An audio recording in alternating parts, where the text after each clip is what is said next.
Confucius disait que la confiance est le ciment de la vie, mais ce ciment doit être solide et bien posé. Il ne considérait pas la confiance comme un don naïf, mais comme une vertu construite sur la base de la morale, de la droiture et du discernement. La véritable confiance ne naît pas du sang, mais de la conduite. Et seul celui qui honore sa parole, respecte son devoir et garde un cœur droit, même lorsque personne ne le regarde, est digne de confiance. L'erreur de beaucoup est de croire que le sang suffit, que le lien familial est en soi une garantie de loyauté. Mais la réalité est plus complexe. Le sang relie les corps, pas les consciences. L'histoire humaine est pleine de parents oubliés par leurs enfants, de frères devenus des étrangers, de familles qui se sont dissoutes dans des disputes silencieuses. Les blessures les plus profondes ne viennent presque jamais des ennemis. Elles viennent de ceux que nous aimons trop. Et la raison est simple. Nous faisons confiance sans conscience. Confucius avertissait que la vertu sans discernement se transforme en faiblesse. La bonté aveugle est une porte ouverte à la déception. Lorsque l'âme mûrit, elle comprend que l'amour n'exige pas l'aveuglement, mais la lucidité. Il est possible d'aimer sans se bercer d'illusions, d'aider sans se soumettre et de faire confiance sans s'abandonner complètement. L'équilibre entre le cœur et la raison est ce qui distingue la compassion de la naïveté. Le temps est le grand professeur de cette vérité. Il enseigne que faire confiance, ce n'est pas s'abandonner, mais observer. Ce n'est pas renoncer aux liens, mais les comprendre pour ce qu'ils sont réellement. Il y a des enfants qui aiment et des enfants qui calculent. Il y a des parents qui se rapprochent par affection et d'autres qui se rapprochent par convenance. Et il y a des liens qui, aussi sacrés qu'ils puissent apparaître, doivent être considérés avec la lucidité d'une âme éveillée. Confucius croyait que le véritable sage est celui qui garde un cœur pur, mais les yeux ouverts. Il ne se ferme pas à l'amour, mais ne s'y perd pas non plus. Il sait que le bien n'a besoin de limites pour rester le bien, et que même le pardon doit être guidé par la justice. Car la confiance, lorsqu'elle est mal placée, ronge de l'intérieur et transforme la bonté en ressentiment. Dans cette vidéo, nous allons réfléchir à 7 vérités que tout être humain doit comprendre avant de faire pleinement confiance à sa famille. Il ne s'agit pas de rejeter l'amour, mais de le libérer des illusions. Il ne s'agit pas de se protéger par peur, mais de se préserver par sagesse. Car, comme le disait Confucius, l'homme prudent est celui qui voit au-delà du sourire. Et cette vision claire, cette conscience qui perçoit l'invisible, est le premier pas vers une vie paisible, même lorsque le monde qui nous entoure insiste pour nous mettre à l'épreuve. Confucius enseignait que la vertu est le fondement de toute relation. Aucun lien, pas même entre parents et enfants, ne peut s'épanouir sans droiture. Pour lui, la vertu, ou de en chinois classique, était plus qu'un concept moral. C'était l'axe qui soutient l'harmonie entre les personnes et l'équilibre dans l'âme. La vertu est cohérence. C'est lorsque ce que l'on pense, ce que l'on ressent et ce que l'on fait vont dans le même sens. Sans cette cohérence, même l'amour le plus pur s'use. Ceux qui ne comptent que sur les liens du sang oublient que le sang ne garantit pas le caractère. La parenté n'est que la forme, l'essence et la conduite. Il y a des enfants pieux, et il y a des enfants qui font seulement semblant de l'être. Il y a des frères qui aident, et des frères qui n'apparaissent que lorsqu'il y a un héritage. Il y a des parents qui parlent d'amour, mais agissent avec calcul. Et c'est exactement là que se révèle la différence entre l'affection véritable et l'intérêt déguisé. Confucius voyait la vertu comme le nord qui empêche le cœur de se perdre dans le sentimentalisme. Il disait que aimer les gens sans s'éduquer soi-même, c'est comme essayer d'éclairer les autres avec une lampe éteinte. En d'autres termes, l'amour sans vertu est une impulsion. L'amour avec vertu est une conscience. Lorsque la vertu se perd, l'amour devient un contrat tacite. Je te traite bien tant que je reçois quelque chose en retour. Cette logique corrompt le sens de la vie familiale. Ce qui devrait être un lien sacré devient une négociation émotionnelle, dans laquelle chaque geste d'affection cache une attente, et chaque aide génère une dette invisible. Les familles se désintègrent non pas par manque d'amour, mais par absence de droiture morale, la base invisible qui soutient la confiance. Le véritable amour, disait Confucius, est celui qui honore le devoir même lorsque personne ne regarde. Il se manifeste dans les petits gestes, dans l'attention silencieuse, dans la parole tenue, dans le geste qui ne cherche pas à être reconnu. La vertu transforme l'amour en présence. L'égoïsme le transforme en chantage. Avant de faire confiance, observez les actions. Les mots sont faciles, mais le comportement est le miroir du caractère.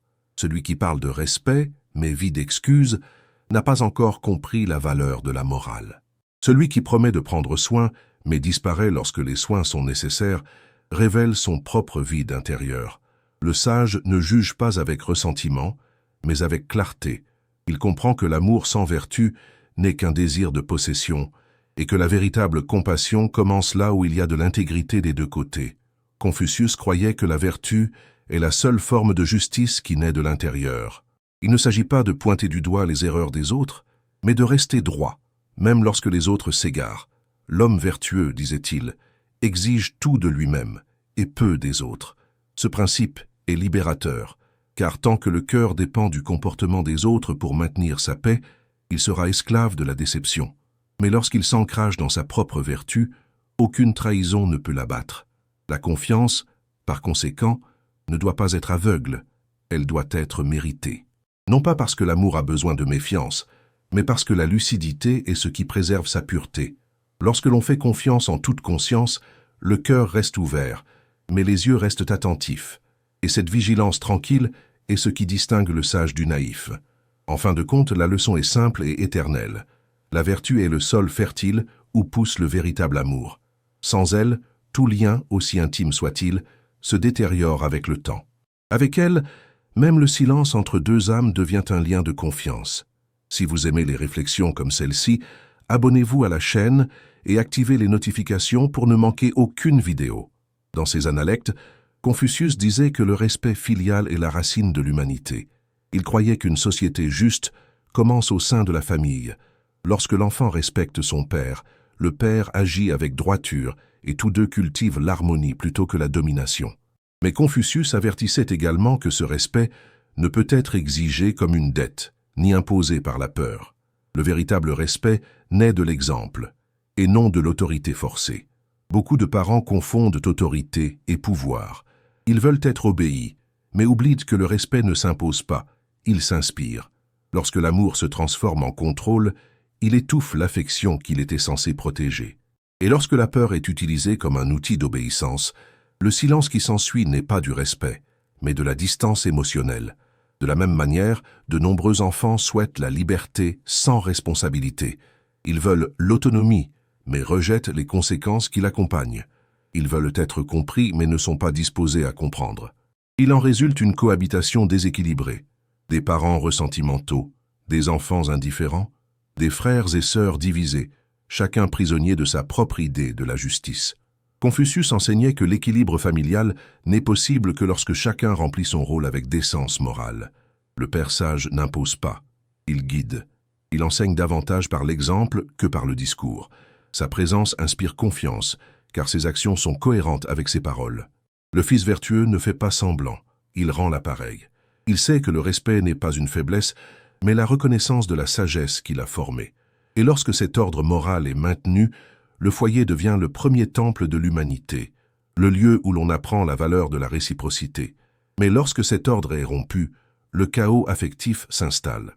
Le père souffre de ne pas être valorisé, le fils se sent étouffé, et la maison, qui devrait être un refuge, devient un champ de bataille. Chaque mot devient une preuve de pouvoir, chaque geste, une exigence silencieuse. L'amour continue d'exister, mais il est masqué par l'orgueil. C'est pourquoi, avant de faire confiance, il faut se demander, y a-t-il un respect mutuel ou seulement une obligation? Car le véritable respect est un geste volontaire, un choix qui naît de l'admiration et non du devoir. Le respect forcé est un mur fragile. Il suffit d'un désaccord pour qu'il s'effondre. Le respect fondé sur la vertu, en revanche, est solide comme la pierre. Il peut être mis à l'épreuve par le temps, mais il ne se brise pas. Confucius disait que le respect commence en soi. Celui qui ne respecte pas ses propres limites et valeurs ne saura pas respecter son prochain. C'est pourquoi il considérait la maîtrise de soi comme la plus grande forme de sagesse. L'homme qui maîtrise sa colère, ses paroles et ses impulsions enseigne plus que n'importe quel discours. Il n'exige pas de révérence, il inspire confiance. Le sage observe le temps, car il révèle le véritable caractère de ceux qui l'entourent. Le respect occasionnel, celui qui ne se manifeste que par convenance, disparaît aussi vite qu'il est apparu. Mais le respect cultivé avec patience s'épanouit silencieusement, et même s'il n'est pas exprimé, il est ressenti. Le respect est le fruit d'une coexistence équitable. Il naît lorsqu'il y a une reconnaissance mutuelle, lorsque chaque partie voit dans l'autre le reflet de sa propre dignité. Et lorsque le respect s'épanouit, la confiance devient naturelle, non forcée. La relation cesse d'être une lutte pour le pouvoir et se transforme en une alliance de compréhension. En fin de compte, Confucius nous rappelle que la famille n'est pas un champ où l'on gagne, mais un sol où l'on sème. Et ce qui est semé avec respect, tôt ou tard, revient sous forme de paix. Car le respect est le pont invisible entre les générations, et celui qui apprend à le construire ne sera jamais vraiment seul. Confucius disait que celui qui souhaite corriger le monde doit d'abord se corriger lui-même.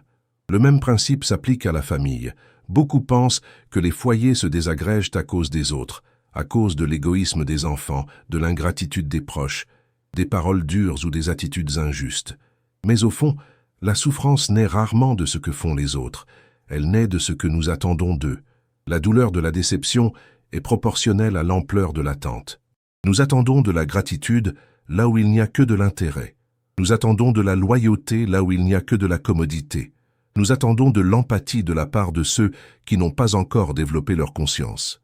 Et lorsque ces espoirs sont déçus, nous pensons avoir été trahis. Mais souvent, ce qui se brise, ce n'est pas le lien, c'est l'illusion. Confucius considérait la désillusion comme un processus de purification.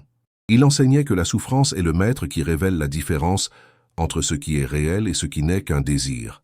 C'est pourquoi, lorsque l'âme mûrit, elle comprend que personne ne déçoit vraiment, mais montre simplement qui il a toujours été. Ce qui fait mal, ce n'est pas l'attitude de l'autre, mais le fossé entre ce que nous imaginions et ce qui existe. Les attentes que nous créons à l'égard de la famille sont en fait le reflet de nos propres manques.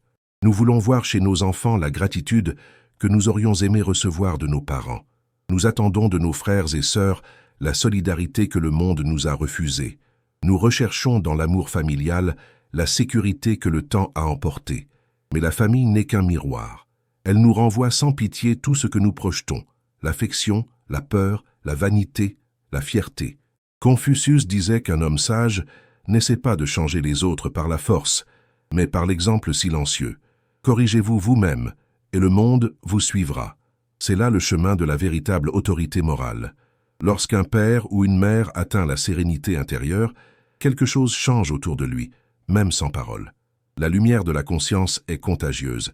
Elle illumine même ceux qui vivent encore dans l'ombre de l'immaturité.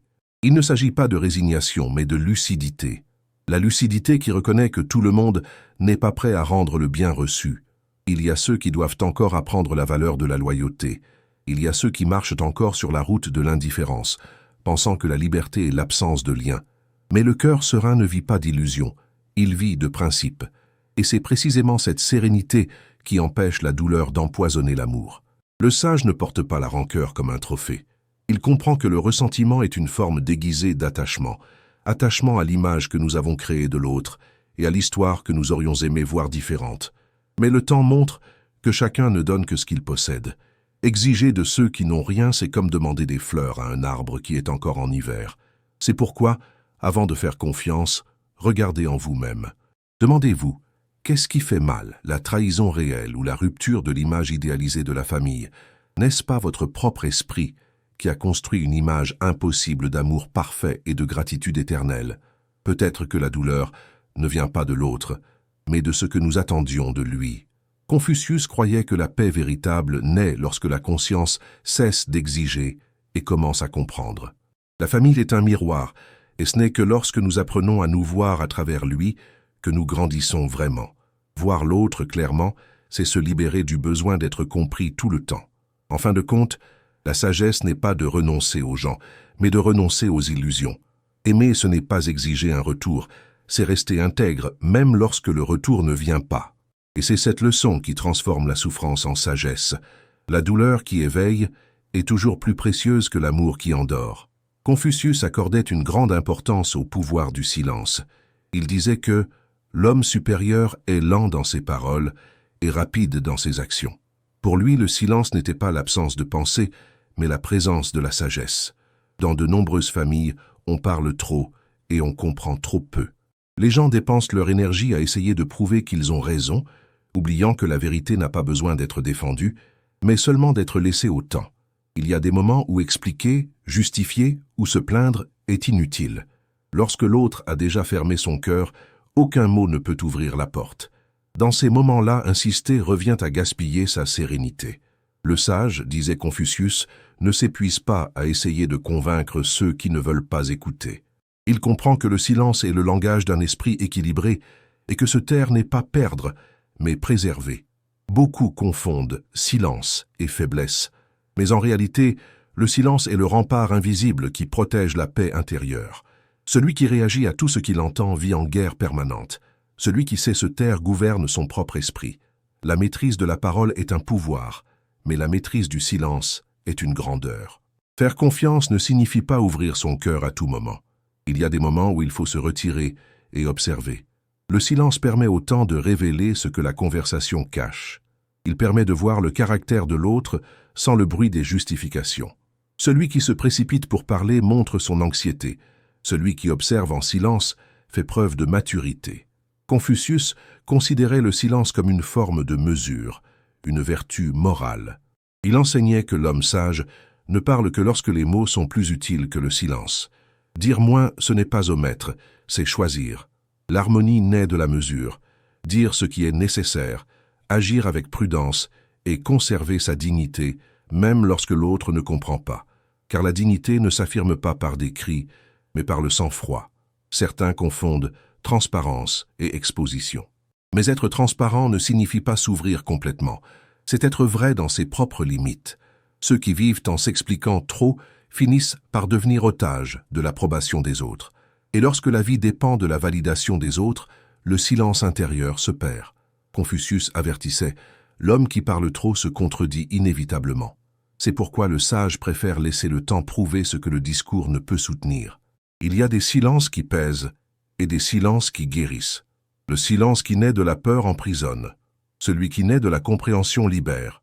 Se taire pour éviter les conflits n'est pas la même chose que se taire par sagesse. L'un emprisonne l'âme, l'autre la renforce.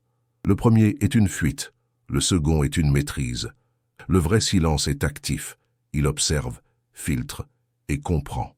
Dans de nombreuses familles, certains cherchent à avoir le dernier mot comme si cela leur apportait la victoire. Mais la sagesse réside justement dans le fait de ne pas avoir besoin de gagner.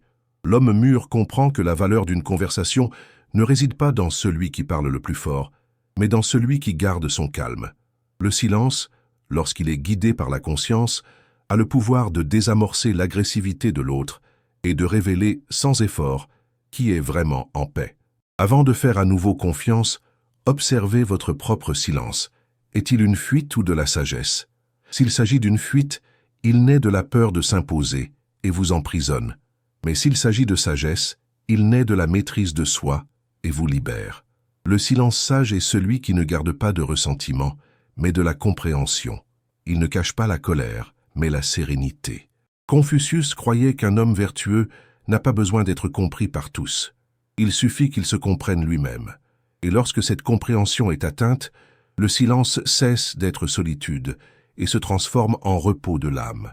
Être bon est facile, être juste est difficile. Cette phrase inspirée de la sagesse confucéenne résume l'un des dilemmes les plus profonds de l'âme humaine. La bonté, lorsqu'elle n'est pas guidée par la raison, se transforme en chaîne. Et beaucoup ne s'en rendent compte que lorsqu'ils sont déjà fatigués, ressentiments et vidés. Lorsqu'ils se rendent compte qu'en essayant de plaire à tout le monde, ils se sont perdus eux-mêmes. Confucius enseignait que la vertu de la bienveillance, ren, est le plus haut idéal humain, mais qu'elle doit aller de pair avec la vertu de la justice, yai. La bienveillance est le cœur, la justice est la limite. Quand l'une existe sans l'autre, un déséquilibre apparaît. L'amour devient soumission, et l'attention se transforme en servitude émotionnelle. Beaucoup de parents, mus par l'amour, sacrifient tout pour leurs enfants. Leur temps, leur santé, leurs rêves, voire leur propre identité. Ils font l'impossible, croyant que leur dévouement total sera reconnu. Mais ce qu'ils trouvent souvent, c'est de l'ingratitude et de la distance. Et alors ils se demandent, en silence, « Qu'ai-je fait de mal ?» La réponse réside dans le déséquilibre entre l'amour et la justice. Ce n'est pas l'amour qui était le problème, mais son excès. L'amour qui a oublié de se respecter lui-même. Le problème n'est pas d'aimer, mais de ne pas savoir où s'arrête l'amour et où commence la soumission. L'amour sain est un mouvement de l'âme. La soumission est une prison de la conscience. Lorsque le cœur devient otage de la culpabilité, la bonté perd sa pureté et se transforme en obligation. Et ce qui devrait libérer, l'acte d'aider, devient un emprisonnement. Confucius voyait la véritable bonté comme l'expression de la droiture intérieure. L'homme vertueux aide sans attendre de retour, mais sait aussi quand s'arrêter. Il comprend qu'un excès de générosité peut engendrer dépendance et déséquilibre. C'est pourquoi le sage aide avec discernement. Il donne sans se vider, soutient sans s'annuler, aime sans se perdre. Le rang, la bienveillance confucéenne, n'est pas passive. C'est une force active, consciente, moralement orientée. Elle naît du désir sincère de promouvoir le bien, mais elle est soutenue par le QI, la justice, la capacité de distinguer ce qui est juste de ce qui est simplement émotionnellement convenable. Confucius disait que la compassion sans sagesse est comme donner de l'eau à quelqu'un qui dort, un geste beau, mais inutile. Il en va de même pour la bonté sans mesure. Elle réconforte un instant, mais détruit silencieusement. Avant de faire confiance, posez-vous la question suivante. Ce geste vient-il de l'amour ou de la peur d'être rejeté? La différence est décisive. Le véritable amour renforce les deux parties. La peur ne fait qu'affaiblir celui qui la ressent. Le geste motivé par la peur recherche l'acceptation. Le geste motivé par la conscience offre la liberté. Le premier emprisonne, le second libère. Une confiance saine naît lorsque la bonté est guidée par la raison morale et non par le manque. Celui qui agit avec clarté intérieure n'a pas besoin d'être récompensé ni reconnu. Il trouve satisfaction dans le fait de savoir qu'il a fait ce qui était juste et pas seulement ce qui était agréable. C'est l'état d'équilibre que Confucius appelait Zhongyong, le juste milieu, le point où la vertu cesse d'être un effort et devient nature. Lorsque l'être humain atteint cette clarté, il ne se sent plus exploité, car ses actions ne naissent plus du désir d'être aimé, mais de la conscience d'être en paix avec lui-même. Il comprend que la gratitude est une bénédiction, pas une obligation, et que l'amour qui exige de la reconnaissance a cessé d'être de l'amour depuis longtemps. En fin de compte, la leçon confucéenne est simple et libératrice. La bonté ne doit pas être infinie, mais juste. Car lorsque le bien dépasse les limites de la sagesse, il cesse d'être une vertu et devient de la servitude. Et personne ne peut appeler amour un geste qui détruit sa propre dignité. Confucius enseignait que celui qui est sincère sera mis à l'épreuve par le temps. Il considérait le temps comme le juge invisible des intentions humaines, celui qui sépare le vrai de l'apparent, le loyal de l'opportuniste, le juste du convenable. En parole, tout le monde peut sembler vertueux. Dans les actes, rares sont ceux qui restent lorsque le vent tourne. Beaucoup promettent la fidélité, mais peu persévèrent lorsque la vie devient difficile. Dans les moments de calme, la convivialité est facile. Dans les tempêtes, le caractère se révèle. C'est lorsque le silence tombe et que les efforts s'intensifient que l'on découvre qui est vraiment à nos côtés, non par intérêt, mais par amour. Confucius disait que les vents violents montrent la résistance du pain, et de même, l'adversité montre la résistance du cœur humain. La véritable confiance ne se demande pas, elle se prouve. Elle ne naît pas de belles paroles, mais de gestes cohérents. Les liens solides traversent l'hiver des désaccords et refleurissent au printemps de la compréhension. Les liens fragiles, en revanche, disparaissent à la première tempête. Le temps a une façon subtile de révéler tout ce que la précipitation tente de cacher. Avant de faire confiance, observez le temps. Il ne ment jamais.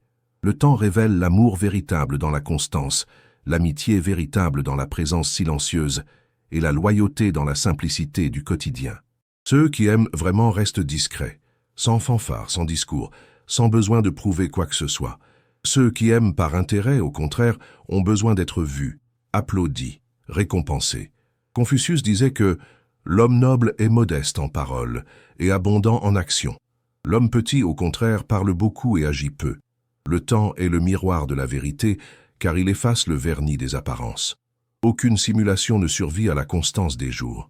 Le masque de l'intérêt tombe toujours, car personne ne peut représenter la vertu pendant longtemps. C'est pourquoi le sage ne se précipite pas pour juger ni pour donner son cœur.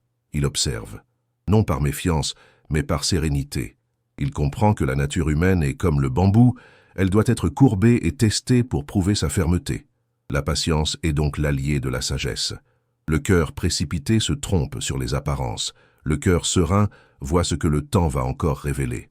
Ceux qui se fient trop au premier geste confondent enthousiasme et caractère. Mais ceux qui ont appris à attendre savent que l'essence humaine ne se révèle pas dans les promesses, mais dans la répétition silencieuse des attitudes. Confucius disait que le temps qu'il faut à l'homme pour révéler son cœur est le même que celui qu'il faut au ciel pour révéler le destin. Rien de vrai ne se précipite. Tout ce qui est faux a hâte d'être cru. Le sage attend non par passivité, mais par confiance dans le cours naturel de la vie. Il comprend que la vérité n'a pas besoin d'être défendue avec anxiété. Elle s'impose avec le temps. Ceux qui vivent avec une conscience morale ne craignent pas le jugement des autres, car ils savent que le temps sera toujours leur meilleur témoin. Avant de faire aveuglément confiance, il faut observer comment les gens se comportent lorsqu'ils ne sont pas observés. Comment agissent-ils lorsqu'il n'y a pas d'avantage à en tirer, lorsqu'il n'y a pas de compliments, lorsque leurs efforts ne sont pas reconnus? C'est dans ces moments-là que le caractère se révèle pleinement. Le temps est le gardien de la justice morale. Tout ce qui est faux se dissout, et tout ce qui est vrai demeure. C'est la loi silencieuse de l'existence. Ce qui est planté en apparence fleurit rapidement, mais se dessèche dès le premier manque d'attention. Ce qui est planté en vérité pousse lentement mais résiste jusqu'à la fin. Confucius y voyait une métaphore de la vie vertueuse. Ce n'est pas l'éclat du début qui importe, mais la constance du chemin. Car le temps, en fin de compte, ne révèle pas seulement le caractère, il le juge. Et seuls ceux qui restent droits au fil des saisons de la vie peuvent être qualifiés de fiables. Confucius croyait que la morale intérieure, la conscience, est le véritable temple de l'homme. Il disait que la paix ne dépend pas des circonstances extérieures, mais de l'ordre intérieur.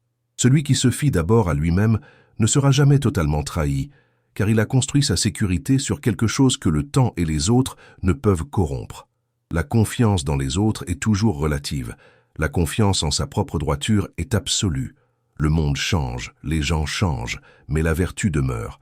Celui qui agit avec intégrité dort en paix, même lorsque le monde le méprise. Car une conscience tranquille est l'oreiller de l'esprit. Aucune calomnie, aucune ingratitude, aucun rejet n'ont de pouvoir sur celui qui sait qu'il a agi de manière juste. Confucius considérait la conscience comme la boussole morale de l'existence. Sans elle, l'homme devient l'otage de l'approbation des autres. Avec elle, il marche en paix même au milieu de la tempête. Il disait « L'homme noble cherche la vérité en lui-même. L'homme vulgaire la cherche chez les autres. » C'est là l'essence même de la liberté intérieure. Ne pas vivre en fonction de l'opinion extérieure, mais selon la voix sereine qui parle au fond de l'âme. Lorsque l'âme est juste, la déception ne détruit pas, elle enseigne seulement. La souffrance cesse d'être une punition et se transforme en sagesse. Chaque trahison révèle un peu plus son propre discernement. Chaque ingratitude montre où se trouvaient les faux fondements de la confiance. Et avec le temps, le cœur mûrit en comprenant que la seule véritable sécurité vient de l'intérieur. Celui qui a la conscience tranquille peut pardonner sans être naïf, s'éloigner sans rancune et aider sans attendre de retour. Ces trois attitudes sont des signes de maturité spirituelle. Pardonner sans naïveté, c'est reconnaître la faute de l'autre sans la laisser vous contaminer. S'éloigner sans rancune, c'est choisir la paix plutôt que la vengeance. Et aider sans attendre de gratitude, c'est servir la vie, pas son ego. La confiance totale naît du centre de l'âme, pas du comportement des autres. Elle ne dépend ni de la réciprocité, ni de la reconnaissance. C'est la certitude silencieuse que l'on fait ce qui est juste, même si personne ne le voit. Et lorsque ce centre se consolide, la solitude cesse d'être une menace et devient la compagnie silencieuse de la sagesse. La personne qui a appris à se fier à sa propre conscience n'est jamais seule, car elle porte en elle une présence morale qui la guide en toutes circonstances.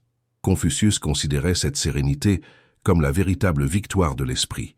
Il disait que la tranquillité est le fruit de la droiture.